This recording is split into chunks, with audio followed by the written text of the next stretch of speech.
Cambodia Asian വൻകരയുടെ തെക്കുകിഴക്കു ഭാഗത്തുള്ള ഈ രാജ്യം ഖമർ, കംബോജദേശ, കംപൂച്ചിയ എന്നീ പേരുകളിലും അറിയപ്പെട്ടിരുന്നു.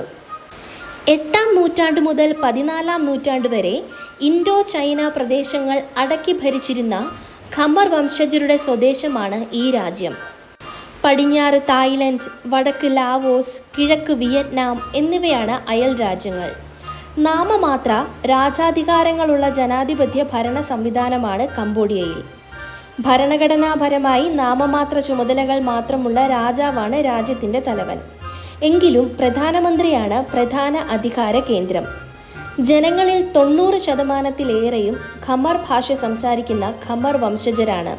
ചൈനീസ്, വിയറ്റ്നാമീസ് വംശജരുടെ നാമമാത്ര സാന്നിധ്യവുമുണ്ട്. കംബോജ വംശജനായിരുന്ന കൗണ്ഡിന്യ എന്ന ഇന്ത്യൻ ബ്രാഹ്മണൻ ഖമർ വംശജയായ ഒരു രാജകുമാരിയെ വിവാഹം ചെയ്തതോടെയാണ് കംബോജ രാജ്യം സ്ഥാപിതമായതെന്ന് പഴങ്കഥ പറയുന്നു. കാലക്രമേണ കംബോജ കംപൂച്ചിയയും കംബോഡിയയുമായി രൂപാന്തരപ്പെട്ടു. എന്തായാലും ഇന്ത്യൻ സംസ്കാരത്തിൻ്റെ സ്വാധീനം കംബോഡിയയിൽ പ്രകടമാണ്. കംബോഡിയയുടെ ചരിത്രം അയൽ രാജ്യങ്ങളായ തായ്ലൻഡ്, വിയറ്റ്നാം, ലാവോസ് എന്നിവയുടെ ചരിത്രവുമായി കെട്ടുപിണഞ്ഞു കിടക്കുന്നു. ആധുനിക കംബോഡിയയുടെ പ്രാചീന നാമമാണ് കംപൂച്ചിയ. കംബുജ എന്ന വാക്കിൽ നിന്നാണ് കംബോഡിയ എന്ന പേർ ഉരുത്തിരിഞ്ഞതെന്ന് കരുതുന്നു. കംബോഡിയയിലെ കൊലക്കളങ്ങൾ. കംബോഡിയയിലെ ആഭ്യന്തര യുദ്ധത്തിന് ശേഷം ഉടൻ തന്നെ 1975 മുതൽ 1979 വരെ കംബോഡിയ ഭരിച്ച ഖമർ റൂഷ് ഭരണം 10 ലക്ഷത്തിലധികം ആൾക്കാരെ കൊലപ്പെടുത്തി മറവു ചെയ്ത വിവിധ സ്ഥലങ്ങളെ സൂചിപ്പിക്കാനായി ഉപയോഗിക്കുന്ന പേരാണ് കംബോഡിയയിലെ കൊലക്കളങ്ങൾ അഥവാ കില്ലിംഗ് ഫീൽഡ്. ഭരണാധികാരികൾ തന്നെ നടപ്പിൽ വരുത്തിയ വംശഹത്യയായി ഇത് കരുതപ്പെടുന്നു.